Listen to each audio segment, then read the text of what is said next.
Hello, twisted humans. Do you find yourself wanting to know more about the latest murder, conspiracy, cult, or haunting? Then this is the podcast for you. I'm Alecia. And I'm Sierra, and this is Twisted and Uncorked.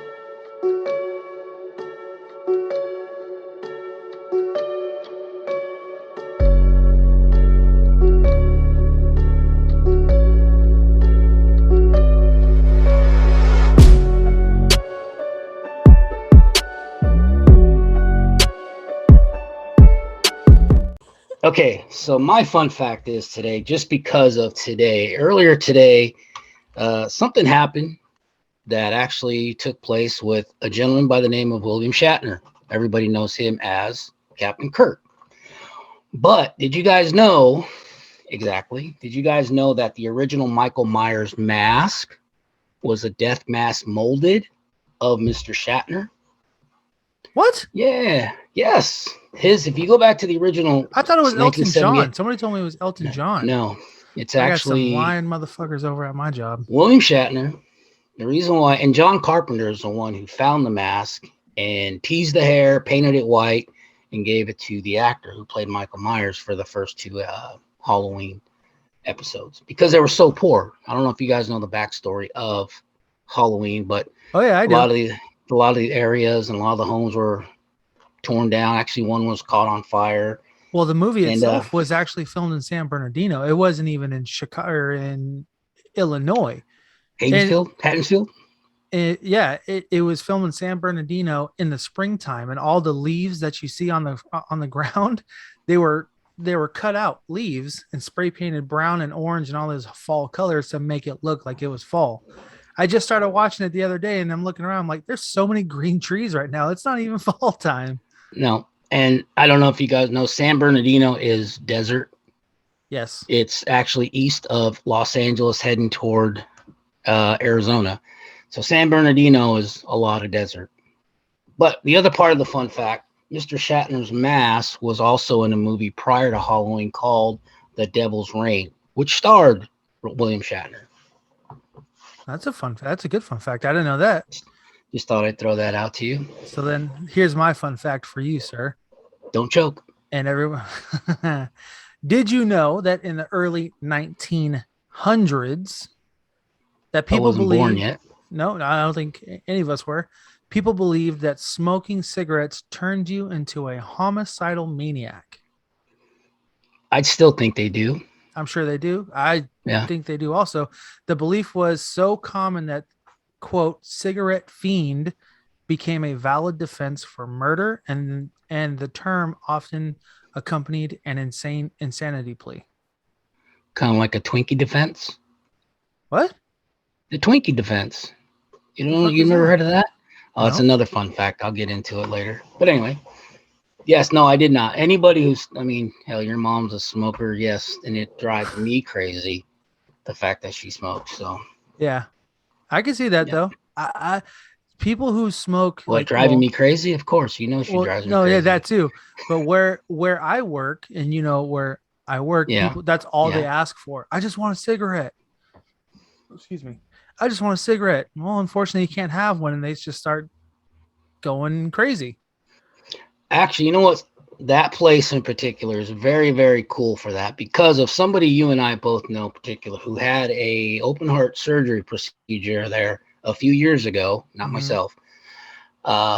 She was going through withdrawals of alcohol that her cardiologist actually came in and noticed that she was going through detox withdrawals. Oh, yes. I remember that. And his prescription to one of the nurses there was to run down to the store, which is AJ's Market, I think is right in your area. Yeah. AJ's Market, and get her a tall can of Budweiser. I remember that. So it'll drop the shakes. I remember that. I actually almost forgot about that until you just mentioned it. Oh no, I got a lot of stories of that person. You know that. Yeah, I think we all do. Everybody does. Yeah. So anyway, I didn't mean to interrupt you, son. Go ahead. No, that was my fun fact. That was your fun fact, and I think we should kickstart this show. You ready? Here we go. Hello, Twisted Humans. That was our good friends from BoTalks with Big Jim podcast. In case you were confused as to what you were listening to. Who are these strange men on our podcast? They're like, what? Are we in the right podcast? If you haven't Nope, already, we took over. definitely go and check them out. They are great and good friends of ours. And we are so excited to have them on our first Halloween special. And if you aren't watching this, they even humored us and dressed up as aliens. So I'll Yes, share photos later to the Instagram as well. Yeah. I just said the Instagram like my grandmother, but that's okay. That's okay. It's better than the Facebook. Yes, and the Google, as she also calls the internet. Oh, Really? That's good. Yeah, it's That's bad. a good one. It's bad. I mean, Yeah. Google is basically the internet now. It's so. true. You know, Yeah, I'm that's looking that's at my Google. dictionary. I I think if I had Google in high school, I probably would have an astronaut or astrophysicist by now. Absolutely. Yeah, I The would have sky- cheated. Sky's your limit. No pun intended to our alien Absolutely. costumes here. Absolutely. And the funny Absolutely. part about our costume schedule is it has nothing to do with my story today. We just love aliens. I forgot about that. Yeah. Yes. Yeah. Our I'm good only with aliens. inline costumes was Sierra's urban legend that we just released today. So On definitely go check Patreon. that out. Yeah. Yes, $1 a month and up. You get that amazing story, and you get to see Sierra wearing a pretty freaky bunny costume. So It was fun. Alecia, did you bring a fun fact today? I sure did. Oh, My fun fact snap. is a little bit longer, but it's a pretty cool story. So, but Sierra's got skills right there, one-handed and everything. I'm trying. I'm impressed. I'm trying to be impressed. silent. Wine side effect or wine sound effects. So do you guys know the history of the jack-o'-lantern or why we carve pumpkins? No. I don't know the Not me. history, but I heard something about a potato once. Okay. Yes. Starting off, many people carved into potatoes and beets because they were so cheap and so readily available. Absolutely. I mean, I feel like a pumpkin is a hard enough surface area to carve into without having it this big.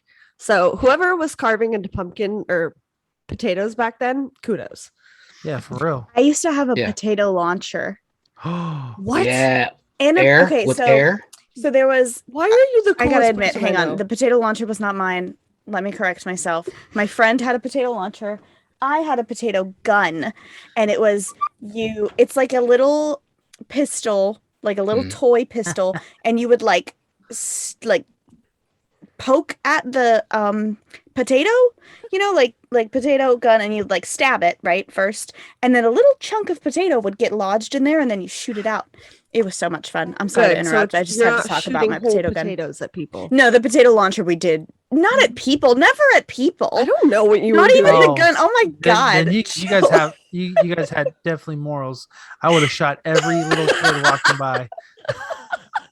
Oh, I apologize you're- in advance, guys. My laugh is really loud. You're, You ta- listen, you're so talking. you know that. You're talking to somebody who shot his little brother in the eye with a BB gun. oh It's my very true. goodness! But his Does little he brother still wasn't have as bright. eyesight? Oh yeah, Oh yeah. yeah. Okay. He blinked just so, not to get off track, but he blinked just into. This is a long story, but I told him to hold a coffee can. He did. I told But him he to hold held it like this. Yeah, I okay? hel- Oh I He my held it in goodness! front of his face. Not Honestly, That like was his this. first mistake. I don't think any direction would have helped, to be very honest. Whether it was here, You right were in a front great of him. shot. Would not have Obvi- improved the situation. I mean, the can was pretty big. It was significant. It covered his face, and I still happened to hit him in his eye, and he blinked. If he wouldn't have blinked, it would have went right into his eyeball. But it hit him right on his eyelid, and one little droplet of blood came down, Oh, and he felt it, and he just melted. Oh, And he was like, "Oh my god!" Yeah, that was a. I that was mean, a if I saw a interesting drop day. of blood drip from my eye, I'd probably have the same reaction. So people have been making jack-o'-lanterns at Halloween for centuries. The practice originated from an Irish myth about a man nicknamed Stingy Jack. According to the story, Stingy Jack invited the devil to have a drink with him. True to his name, Stingy Jack didn't want to pay for his drink. So he convinced the devil to turn himself into a coin that Jack could use to buy their drinks. Once the devil did so, Jack decided to keep the money and put it in his pocket next to a silver cross, thus preventing the devil from changing back to his original form. Oh. Jack eventually freed the devil under the condition that he would not bother Jack for 1 year, and that if Jack should die, he would not claim his soul.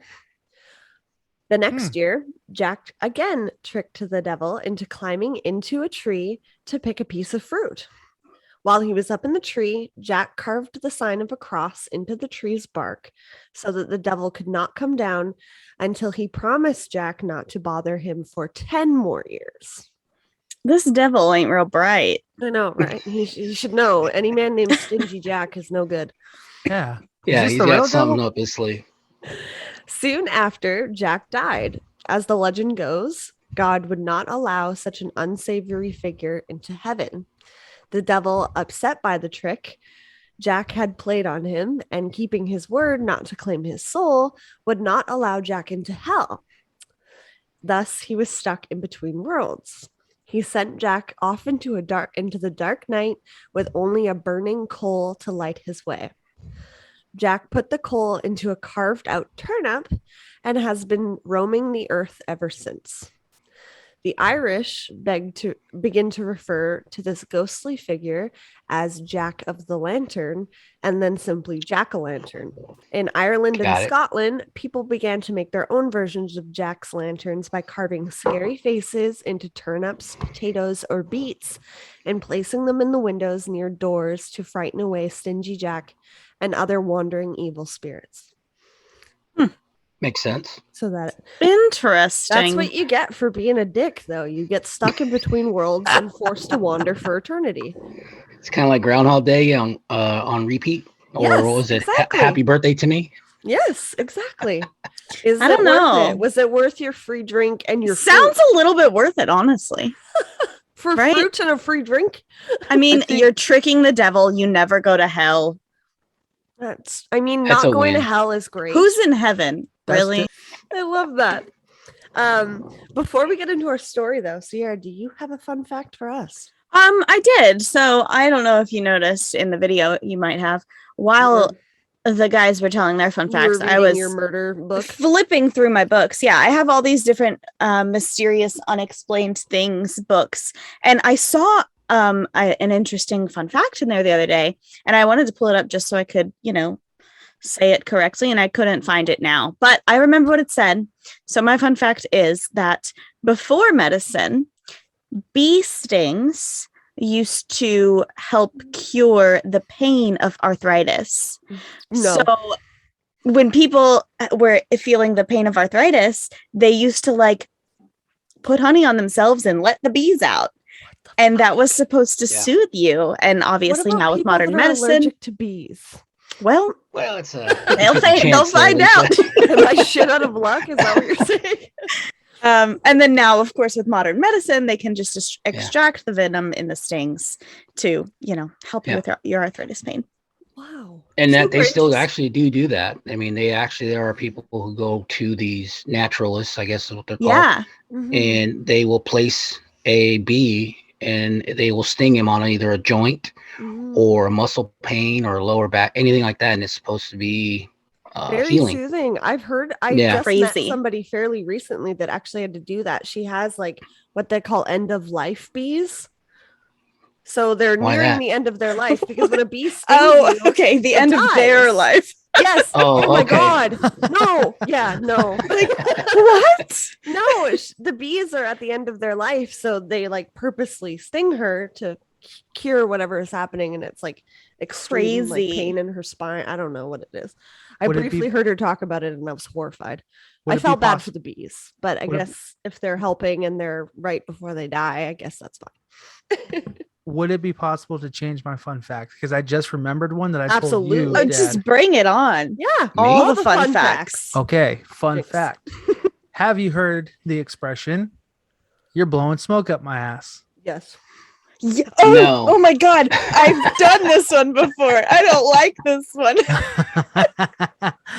According to history, blowing smoke up somebody's ass was a regular medication used or procedure applied to bring people back from the dead. Oh, It did. gross. Okay. Here's the Yeah. bad thing about Hold that. on, I lost an alien jewel. I don't know what part of the century that was in, but I guarantee you it was prior to baby wipes and Senatutes. I'll was pass like- on it. Bamboo straw blowing smoke up someone's ass. Oh my god, I don't Well, want that job. Whoever has that job, before- I feel real bad for. Well, before they would actually use tubes and stuff, but before they were like, you know what, we should stop before we use tubes and be real smart. I'm just gonna put my lips right up against. Oh someone. no. Oh, That's what they did. Yeah, they went straight to the beehole. Talking about bees, straight to the hole and just blew smoke right up. And then someone was like, you know what, kind of a little stinky down here. Goodness. Is that And- real? Yes, It is real. It is I real? didn't know Okay. that. Because he Hold likes on. to say it to me, and I'm like, dude, you're No, making- that's We- real. We And only basic allow murder That is babes. full true. facts on our show. Yeah. I love it so much. So Give because me I a knew that drink. already. Here we go. I kept my wine segment very short. Today we are drinking Oak Leaf Pinot Grigio. This bottle is crazy reasonable in terms of price, but it is quite refreshing. It doesn't have the same heavy sulfite taste that some more reasonably priced wines do. It's light-bodied, crisp, and has a vibrant citrus note and hints of apple and peach. It's considered dry and low in acidity. And that's all I got because I got a doozy of a story for you. So it doesn't taste like Ooh. Boone's Farm? Oh, snaps. I'm ready. I usually don't like dry wine, but this wine is good. Right? It's not like there's no mouthfeel again, like our Mhm. last one. Mm-hmm.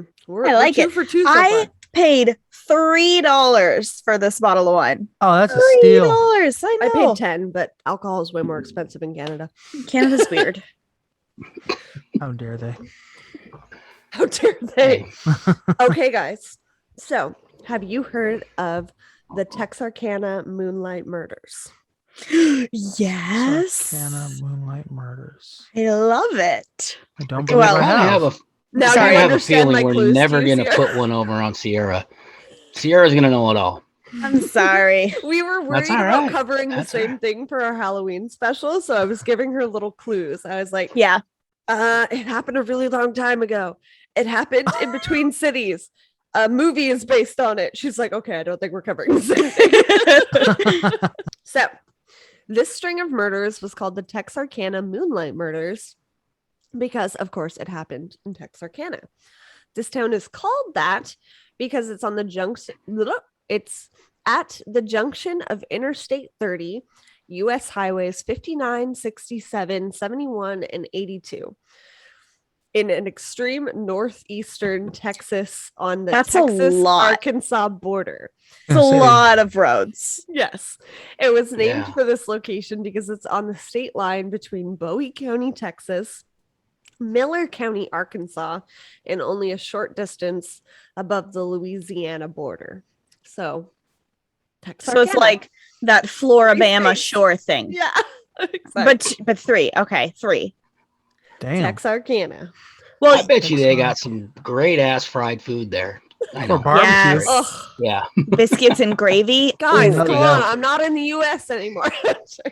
Sorry. No, I'm joking. I literally just ate a handful of M&Ms for dinner. So, Another quick fun fact. yes, In go. Arkansas, it's illegal to pronounce it Arkansas. Really? But it's Is spelled it? Arkansas. Yeah. It's illegal. That's It's how- one of those What It's if one of somebody's those, learning like- how to read and they're just sounding it out. It's That's it- how I It's one of learned how to those, like, spell it. really Yeah. old, Kansas. Yeah. as soon as the town was created rules. Like in Alabama, it's legal to beat your wife on the church steps on Sundays or something. Like Hey, outta Babe, here. we're moving. super weird. It's just No. obviously I'm I kidding. think somebody would Sierra. say something about it. But yeah, it's just one of those weird old school rules that never got changed. Well, we all pay attention. Yeah. So today I'm telling you about a series of violent crimes committed in and around Texarkana in the spring of 1946. A person known as the Phantom Killer or the Phantom Slayer is responsible for these crimes. The scary part is, though, this killer has never been caught. and is credited with attacking 8 people within 10 weeks between February 22nd, 1946 and May 3rd, 1946. Oh, wow. So he's possibly dead by now. Yes. They're all cold cases. We will get into a theory on that one because they have one prime suspect and he died in 1994. So, Oh, wow. On February 22nd, 1946, obviously, James Mac Hollis, better known as Jimmy, a 25-year-old insurance agent. Hell yeah. I don't like where this is going for you. I'm liking this. Maybe. Keep going. Well, hang on to your butts. They headed out to go on a double date with his brother, Bob, and his girlfriend. They went to the movies, had a little bit of fun. Jimmy's date was his girlfriend, Mary Jean Larry. She was 19 years old. That's my girl. After the movie, Jimmy dropped his brother and his brother's girlfriend off. And while on his way to take Mary home, they stopped down a lateral street off Richmond Road. It was a secluded road known as a Lover's Lane type location. Nothing good ever comes out of Lover's Lane, guys. We've learned this from urban legends. He did. Okay, there's one good thing. Okay. Did? Wait, what did I learn? No, he was conceived at a Lover's Lane. Conceived at a Sounds like. Yes. I like it. You do Thanks. you. You know what? Yes. We all had our fun back then. Are you so glad to hear about your parents having sex? Oh, I Every embarrassed time. the hell out of him all Every the time. time. It's something All that the I time. really It's like he enjoy. blocked it out. He didn't even register he said Yeah. anything. Oh, he does. He does. Yeah. Him and his younger brother. Tell me what Okay. happened on Lover's Lane. Okay, so Lover's Lane, guys.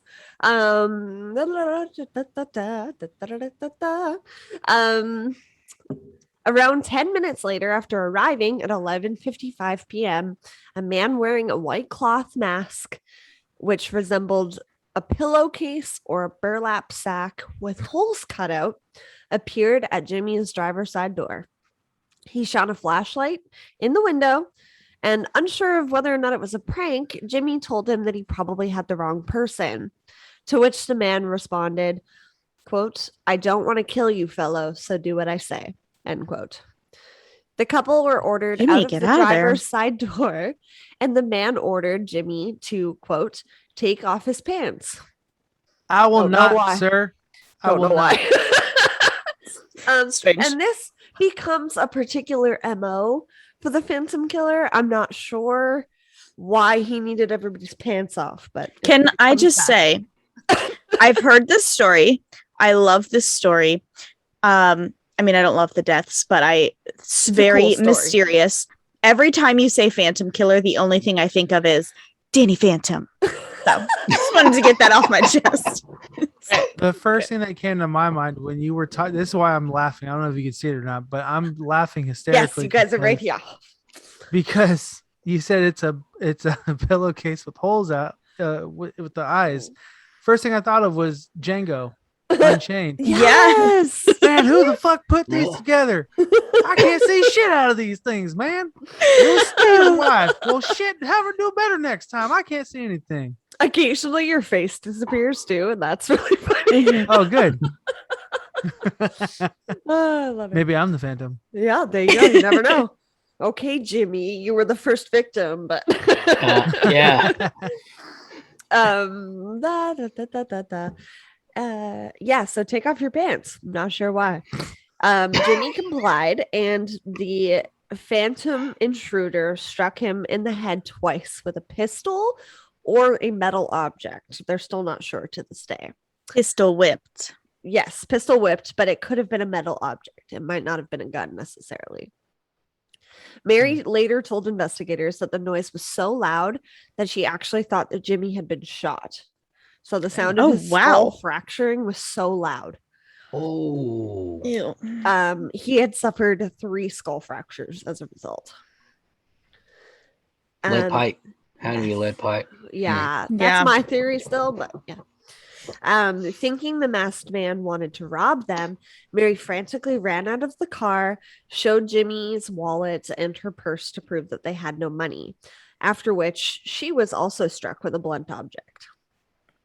The assailant ordered her to stand, and when she did, he told her to run.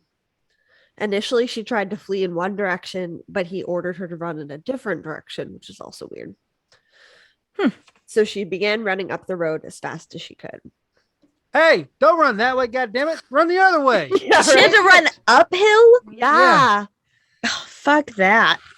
Because they were Yeah, I down would in have this hated little it. secluded road. Yeah, and Yeah. it just makes it worse or easier for him probably to be like, oh, let me go chase after her now that she's tired. And Yeah. as you say that, Mary spotted an old car parked off the road but found it empty, but again was confronted by her attacker, who asked her why she was running. When she responded that he had told her to do so, he called her a liar before knocking her down and sexually assaulting her with what she believes was the barrel of his gun. After the assault, Mary fled on foot, running half a mile to a nearby house. She attempted to call for a car passing by the residence, but was ignored. Luckily, after banging on several doors, Mary was able to awaken the residents of a house and phone the police. Meanwhile, Jimmy regained consciousness and managed to flag down a passer. Managed to flag down a passerby on Richmond Road. They were both so concerned about each other during this attack that the police were actually called twice. The motorist left Jimmy there because he was like, hey, I don't want blood on my seat, because he was a dick, and told him that he would drive to a nearby police station to to a nearby funeral home to call the police for him. Jimmy didn't want to leave the scene because he didn't know where Mary was. Within 30 minutes, Bowie County Sheriff Bill Presley and 3 other officers arrived at the scene of the attack, but the assailant had already left. Mary was hospitalized overnight for the minor head wound. Jimmy was hospitalized for a week after falling into a coma to recover from his multiple skull fractures, but both miraculously survived the attack. Jimmy for the win. The couple gave conflicting reports to law enforcement as to what their attacker looked like. In their defense, it was pitch black. They were down a secluded road, and whoever was attacking them had shined a light in their eyes. This gave me like Golden State Killer vibes. Like, that's what he used as a fear tactic to blind his victims. Yeah. So I don't like it. I don't like it at all. Mary claimed that the man was wearing a white bag over his head with cutouts for eyes, and that from what she could see under the mask, she believed he was African American. Jimmy alternatively claimed that it was likely a white man between the ages of 25 and 35, but conceded that he could not distinguish his features as he had been blinded with the flashlight. Law enforcement repeatedly challenged Mary and Jimmy's accounts and believed that they knew the identity as the attacker, but were likely covering for him. And I wrote in my notes, why would they do that? But okay. 1940s police work, guys. Mm-hmm. At its finest. Yes, exactly. It didn't get much better in the 2000s. No. The next attack involved another couple, Richard Griffin and Polly Ann Moore. 4 weeks later, on March 24th, 1946, Richard Griffin, age 29, was a carpenter and a painter. He had previously served in the army and had just gotten out and was working full-time. His girlfriend, Polly, was 17 years old, and I know everybody's like shifty eyes, but that was normal back then. It was just an age gap. And the couple was found dead in Richard's 1941 Oldsmobile sedan on the same morning of March 24th, early hours, between 8:30 and 9 a.m. by a passing motorist. The motorist initially saw the parked car on Lover's Lane, named Richard Road, the same road that Jimmy and Mary had been attacked. The motorist at first had thought that they were both asleep, but once he got closer, he noticed the bloodshed. Richard was found on his knees between the front seats, and his pockets turned inside out on his pants, found 100 miles away. So again, with the no pants. His head was so strange. You think it's just like a vulnerability thing? I think so. I think that's got to be what it is. because he never Or- sexually assaulted the men. He only sexually assaulted the women. So just take off your pants, I guess. Hey man, I like those pants that you got on. Why don't you take those off for me real quick? Just take the pants. I was really just looking for a new pair of pants, and it got complicated. He had his hands rested on crossed hands, and he was shot once in the back of the head, execution style. Those 501, bang. Polly's body was found fully clothed and sprawled face down across the back seat. A gunshot wound was also found on the back of her head. Okay, so Why did I earlier you said about sexually assaulting the women. He assaulted them with the firearm, correct? Yes. He didn't physically. Okay. Yes, correct. So it wasn't even. He's not leaving his evidence behind. Exactly. Right. So that guy's just so it wasn't- really, really twisted. Yes. I know a fun Super story fucked about up. that. What? I guess it's not actually fun. Why would that? I know I was a like, why was that your lead?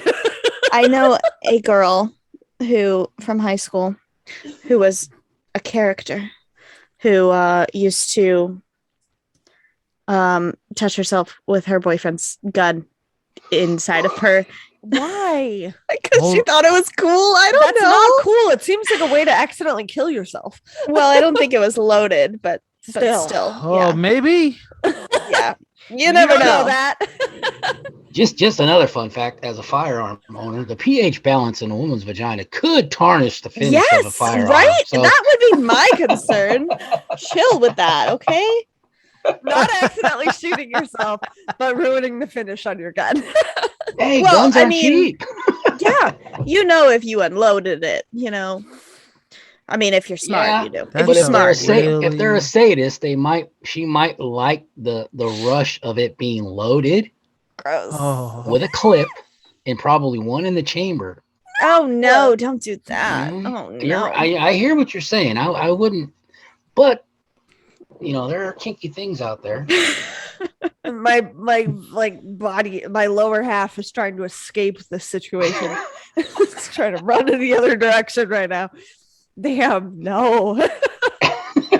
Oh, guns are Sounds like twisted. super We greasy if you don't clean kink them shame, correctly. but yeah, just don't do that. So Polly's body was found fully clothed. This is our second couple victim.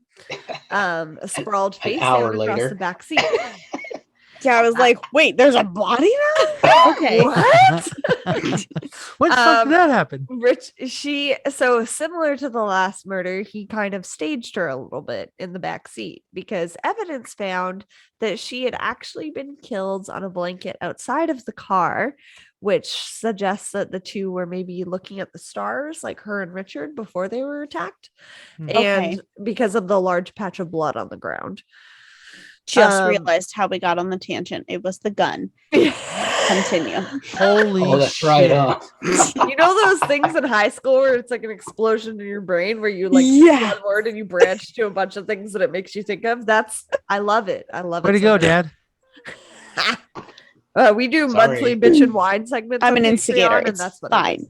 So Hey, Sierra's our it was gateway it was a segue, and I terrible. I'm known for not stopping, so I apologize, son. never. It's lots of fun.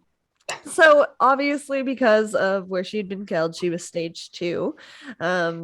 And the weapon was a 32 cartridge shell.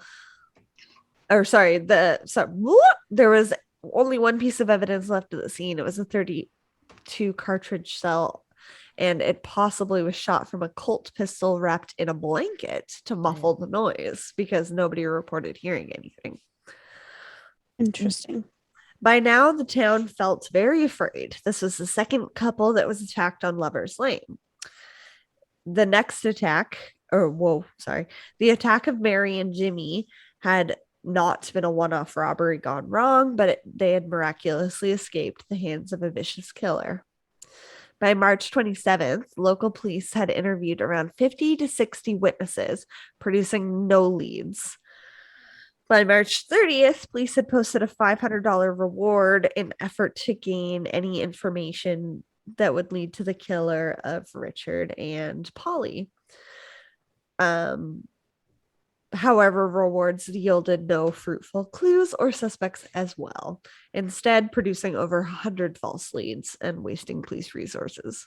Jeez. Waste is a big word. Yeah. What, What were can you they doing imagine really being in law before that? enforcement? Yeah. They were interrogating poor Jimmy and Mary for possibly covering up the identity of their own attacker.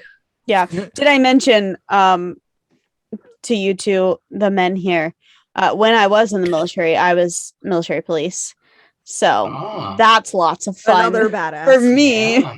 Badass or bad is like, it's 2021. We don't know. Yeah. I just Very find true. it funny Very that true. every time you've told this story and you keep saying Jimmy, I keep going like, yeah, Yes. It's like you're in class. You're like, yes, I'm paying attention. I'm here. Yes, yeah. I'm sorry, what did you say? You're good. Don't worry. So, on that note, very happy note, Mhm. Paul Martin was 17 years old. He had worked with his at his family's ice plant in Kilgore. His brother, only known in records as R.S. Martin Jr., described him as a quiet kid, a member of Beach Street Baptist Church, the same church that Betty Jo Brooker went to. She was 15 years old. After Betty and Paul, I'm like, come on, that's like the best 50s names ever. Love story.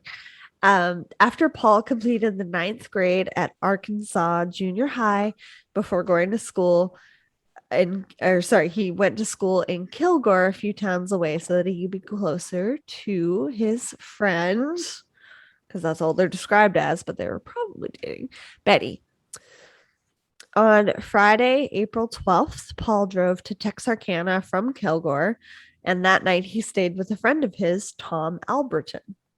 The next day, he hung out with his friend, Betty, at her house during the afternoon, and then picked her up after her regular Saturday night gig at the VFW club where she performed the saxophone. It was around 2 a.m. So I don't know what else they were doing in the 1940s, but 2 a.m., I don't have a date after that. I'm like, I need to get the fuck to bed. I don't Yeah. know what else they were doing. I mean, they were hooking up for sure. Yeah, That's they what were they're hooking doing. up on lovers' lanes. Is what You they were had to doing have. You had to have. after Yeah. 2 a.m. Didn't have Wi-Fi. You kidding me? True. How else are you going to entertain yourself? Let's go look at the stars. Or I can look at your boobs. Yeah. Yeah. The Probably the magazine's not latter. cutting it, okay? Yeah. I really enjoyed your saxophone performance, but Oh my God, that's what it Some was in my Lover's Lane mind. But I was like, action. I can't say that. I don't want to offend the ladies. She was doing more than just the saxophone playing. nothing really offends us at all. Sierra's giving me some Katy Perry vibes over there right now. Sorry.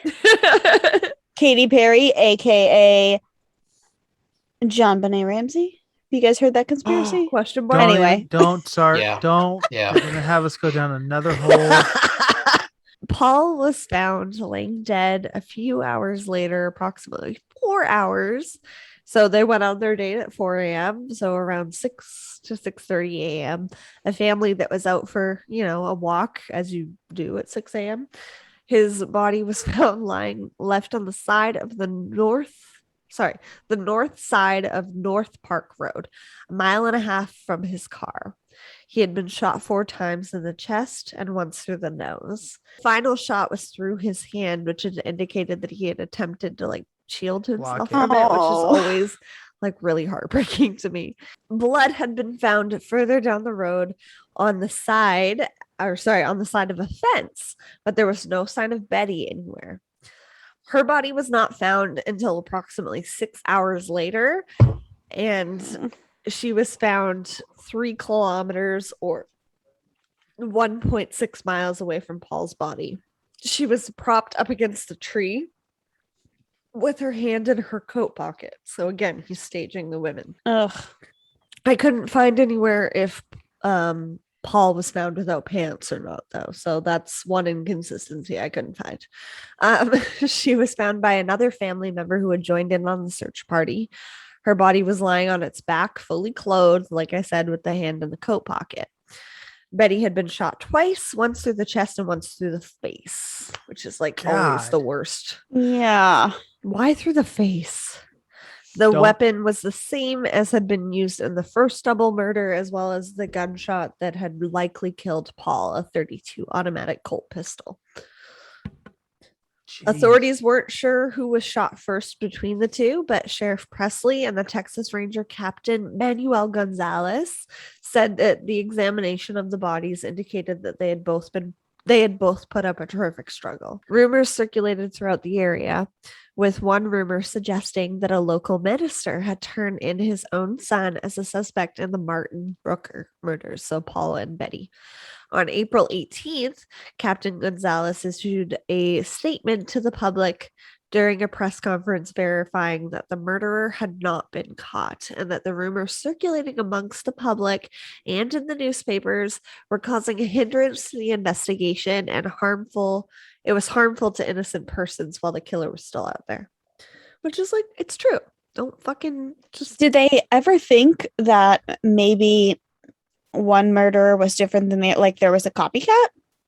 No, because it was the same weapon used, and it was Oh, like that's two true, lovers yeah. lane killers and one young couple, and I don't know Yeah. where they were caught, but still fucked up.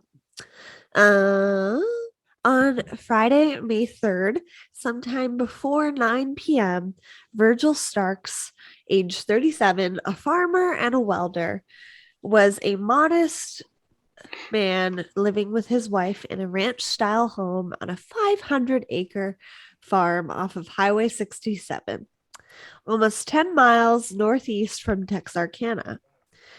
He turned on his favorite radio show to learn about the local news, and his wife, Katie, age 36, gave him a heating pad for his sore back after a long day's work.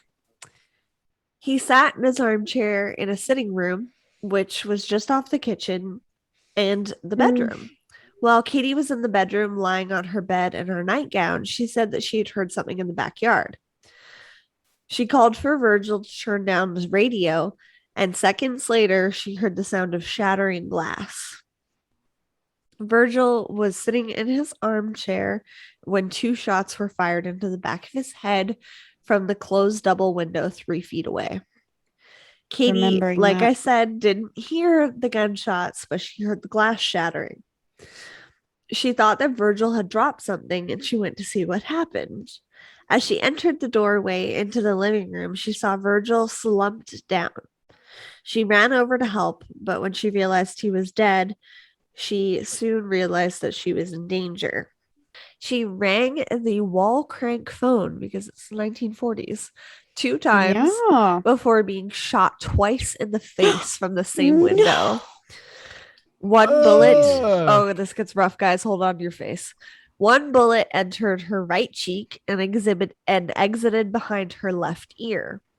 The other went in just below her lip, breaking her lower mandible or her lower jaw Oh, and shit. splintering several teeth Oh no. before lodging No under teeth. her tongue. I know, I No can't deal with teeth. teeth stuff too. Ugh. I had to do the research. Okay?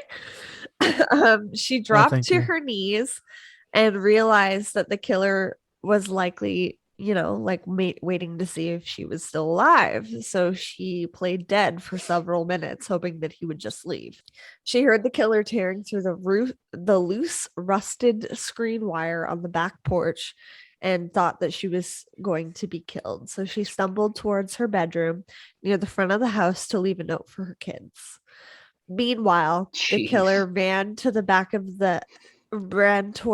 the house, making his way towards her.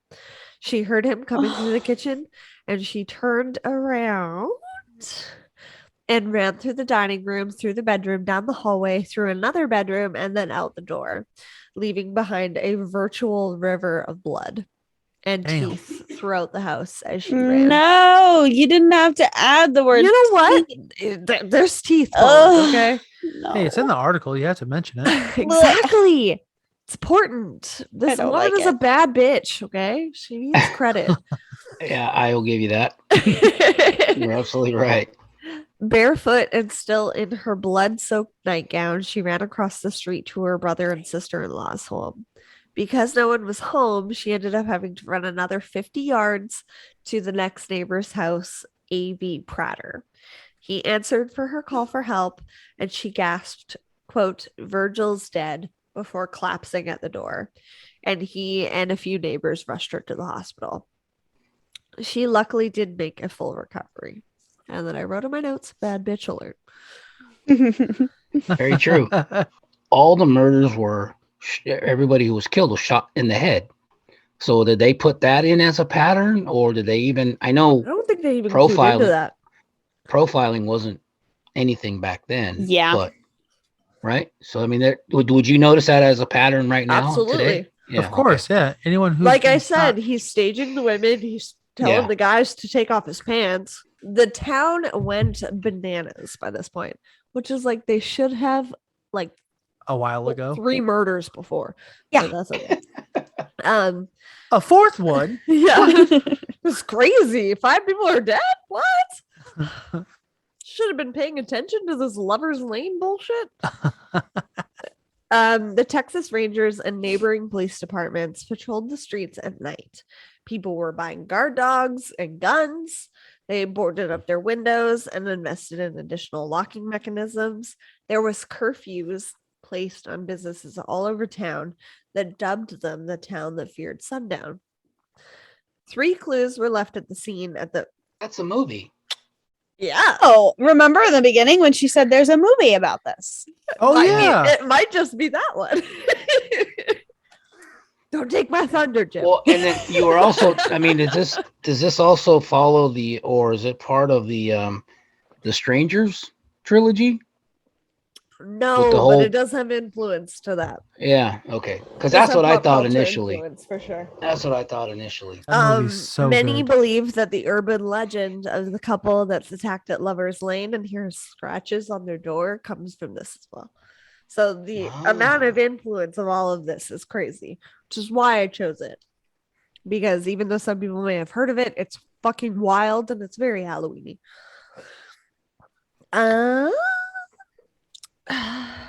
3 clues were found left at the scene at the Virgil and Katie Stark's attack. The first was the caliber of bullets. The second, which was the same as the previous murders, the .32 pistol. The second was a flashlight found in a hedge underneath the windows that the Starks were shot from. The last were bloody prints around the house, shoe prints on the kitchen floor, and smudged fingerprints around other places. But this is the 1940s and before DNA or fingerprinting or anything crazy like that, so this was all useless to them. It's possible that the killer is one and the same man, said the investigators on the scene. Ugh, duh. Officers patrolling the neighborhood that evening noted an old car parked weirdly on the street off to the side from the Starks' home. When they had returned in patrolling, the car was gone, but that was after Katie and Virgil had already been shot. So it was the killer's car, and they didn't even realize it. On Thursday morning, May 9th, Sheriff Davis was notified that a flashlight was left on scene at the Starks murder scene, and it contained no fingerprints. On Wednesday, May 29th, a colored picture on the front page of the Texarcana Gazette showed the very flashlight that was left at the Starks' home. And this is like my favorite thing about old-timey news. The description under the picture read, "Have you seen this 2-cell flashlight? This is the picture in detail found of the flashlight left at the scene of the Starks murder. It is a 2-cell all-metal flashlight, both ends of which are painted red. 3 rivets hold the head of the flashlight to the body of the actual light. There has only been a limited number of these sold in the area. If you owned or know anyone who has owned one of these lights, report it at once at Sheriff E.W. Davis's Millers County Courthouse in Texarcana. You may be the one in aid to solving the phantom slayings." This is your flashlight. You may have done this. Please come tell us. Yeah. Basically, Yeah. I couldn't stop laughing. I'm sorry. I hope I read that okay. I was thinking someone was like, "Damn, man, I got the same flashlight." Yeah, it. it's Did like, I do I'm it? sure that so many people in that town had that flashlight and were like, fuck. Yeah. Yeah. It had a line wrapped around the damn courthouse. Exactly. Oh shit, that But was in my they stocking had to last do Christmas. what they could to do anything in solving this case in the 40s. So sleuthing for the Phantom. So the murders completely stopped after this.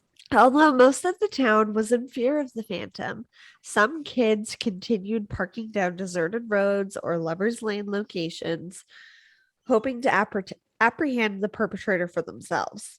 One night, Chief Deputy Tillman Johnson, was patrolling a vacant road with Arkansas State Trooper Charlie Boyd when they came up to a parked car. When Tillman approached the car, he noticed a couple. He introduced himself and he said, quote, "Aren't you scared to be parked out here at night? You really should head on home," end quote. The girl replied, quote, "You're the one that ought to be scared, mister. It's a good thing that you told me who you are," as she revealed she had been holding a .22 pistol at him the whole time. So not the same murder weapon, but again, like, she was alert and she was like, I'm not scared. I got a gun for myself. So they're like out there making themselves bait so they can kill this catch killer. him themselves. Vigilantes. And many like teenagers and Vigilantes. stuff would park out on the roads too. Like, I'm gonna catch them Idiots. myself. Like Come vigilante on. justice, but also idiots. The prime suspect in the case was named UL Swinney. He was born in 1917 and died in 1994. This is the man that I referenced at the beginning of the episode. Yep. He and his wife Peggy were arrested in June of 1946 on charges of car theft. Peggy was found with possession of the car and reported it stolen on the night Richard and Polly murders. Swinney kept alluding to a more serious crime that he had allegedly committed. "You've got to have me in for more than stealing cars," he was quoted as saying to investigators. He asked one of the agents whom firmly arrested him if he was going to be given the electric chair. When Peggy discovered that her husband was held for murder, she exclaimed, "How did they find out?" Peggy took the officers near the spot where Paul Martin's car was found, claiming that they had been there previously.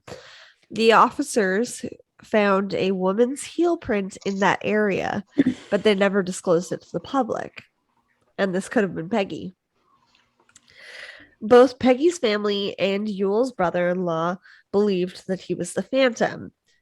Police found a khaki work shirt in the suspect's room with a laundry mark with the word, quote, "Stark," which read under a black light. In the front pocket of his shirt, a slag was found, which matched samples found in Stark's welding shop. Yule Swinney owned a .32 Colt pistol automatic, which he previously sold during a game of craps. So convenient, get rid of the murder weapon. Mm-hmm. While being accused of the murder, he remained silent, instead pleading his innocence. Peggy confessed that her husband's actions were sinister, revealing detailed information, including things that officers had already known, like the footprint at the scene, but did not disclose to the public. Yule's fingerprints did not match any of the latest prints at the Booker/Martin crime scene, which was Peggy and Paul. Or sorry, not Peggy and Paul, Betty and Paul. Peggy recanted her confession about her suspicions of her husband, which leads investigators to believe that he had told her to do so, because at the time of her confession, it was considered illegal for a wife to testify against her husband. So you couldn't do that in court. So even if she had information, her hands were tied. The Texas Rangers and Sheriff Bill Presley were not convinced that he was the Phantom, however. Yule denied being the Phantom and never made a formal confession. However, he still remains the most approbable suspect to this day. The time period in which the Phantom had taken breaks before and after, Yule had been in and out of jail. He also lived in the area, which makes him a viable suspect. Unknown as whether or not it was a sick prank or true confession, Peggy had still contacted members of the family of the victims, and in 1999 and another one in 2000, apologizing for what her husband had done. Jesus Christ. So he fucking did it. I think so too. Yeah, he did it, and God his case went dang. all the way to 2000. I agree. So family members feel guilty about it. I've labeled this as speculation and other evidence because this isn't really tied to the crime. However, it's sus. On Monday, July 9th, 1956, a worker tearing down the Spring Lake Park School found Ben's clothing with dark red stains in the attic underneath a table scarf with the same stains. So there was red stains all around. The school was located near the scene where Paul's car was found across the railroad tracks. The clothing was later sent to a laboratory in Austin, Texas, by Texas City Police to determine if the stains were in fact human blood. Because it had been almost 10 years later, it was evident that the clothes had been there for a long time and the clothes themselves were starting to deteriorate. It consisted of white linen trousers and white linen shirts and an undershirt. Before the test results came in, officers were cautious in linking the clothing to certain or particular murders in the area because they hadn't found a suspect yet. Officers received a written report claiming that the stains were in fact blood, but it failed to give the blood type. Because they're 10 years in the future, they have a little bit more of a, hold on things and they're looking for more. But officers were concerned and made a long-distance phone call to the Bureau of Investigation of the State Department of Public Safety and were told that there had been a mistake, that the letter should have said that the stains did not contain blood. The stains turned out to be paint stains, so they claimed. What the fuck? I know, super suspicious. There was speculation that the blood-stained clothing had been hidden by the Phantom Slayer years back, a rumor which still persists to this day. The 1976 film The Town That Dreaded Sundown was released internationally and is loosely based on the events, despite its claims that, quote, only the names have been changed.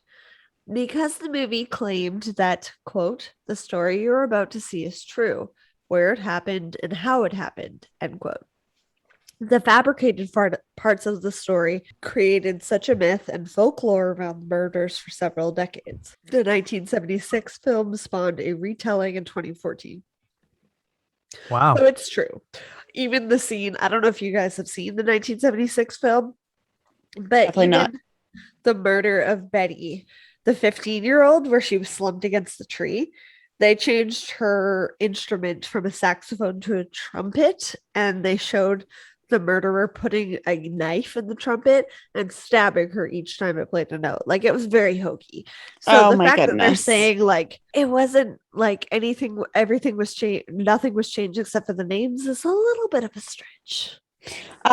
So I actually did a whole research on the fact that because of freedom of speech and freedom of press and freedom of America, a lot of movies that say the film you're about to see is based on true events does not have to be based on true events at all. Texas Chainsaw Massacre, for the longest time I thought this was a true story.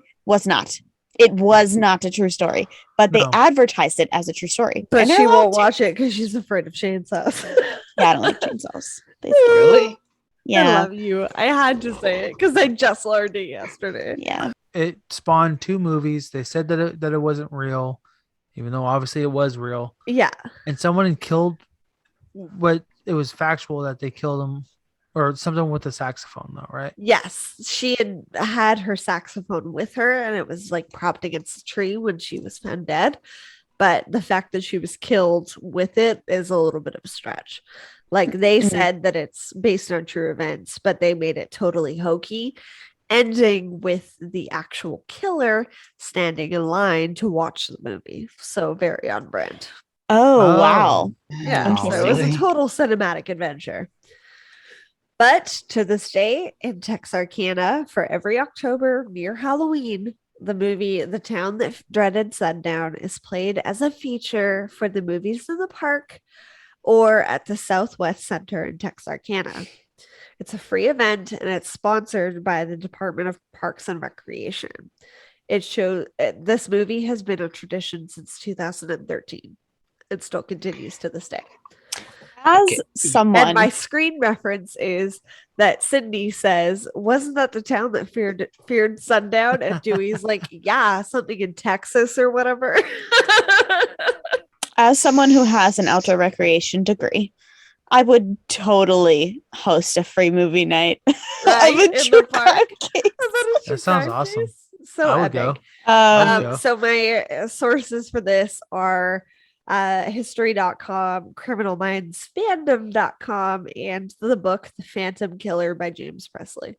Any excuse Sierra and I have to read a book, we will take. For sure. And The it's a really good 40s book. was not that long ago, but it was long enough that you can host a movie night of it. Okay. I mean, you can still do it Absolutely. now. Why not? I agree. That is my Halloween special case for you guys. Great job. Thank It was you. awesome. I That was heard amazing. that people still wear t-shirts with a man in a pillowcase mask, the Phantom Killer, I on wouldn't it doubt it. in Texarcana. How do you say it? Yes. Texarcana? Is that right? Texarkana. Texarkana, Arkansas, Texas, Louisiana. That was very I like good. the Jack. Thank you. Thanks, guys. So thank you guys so much for joining us on this week's Halloween special. Sierra will have Absolutely. hers up next week. Where can our listeners find you guys when you're not on here with us? You can Plug your find stuff. us.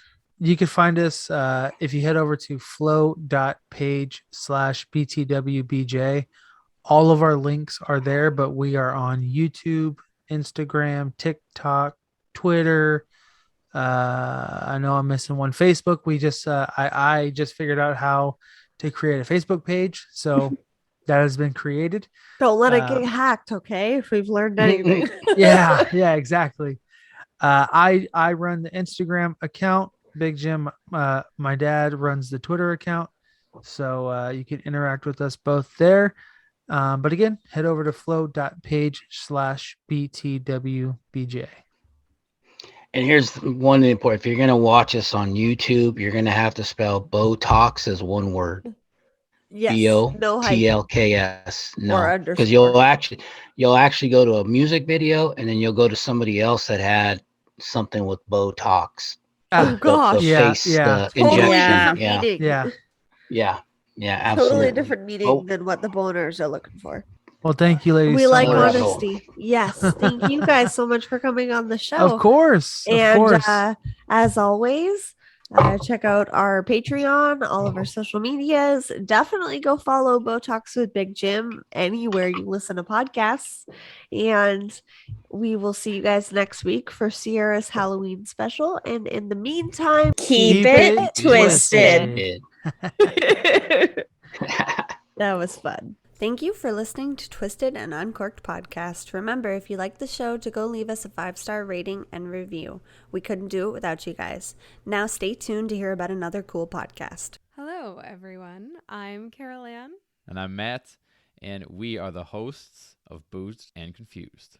Boozed and Confused dives into the weird topics that you never knew existed. Join us every Monday to drink and discuss all things unknown, unexpected, otherworldly, and just plain strange. Each week, we will take you on a journey to learn about things like time travel and who John Teeter is, Weird history like the New England vampire panic, conspiracy theories like Katy Perry being John Benet Ramsey, or aliens. or the paranormal like ghosts that haunt the White House. Listen to Boozed and Confused every Monday wherever you get your podcasts. See you then.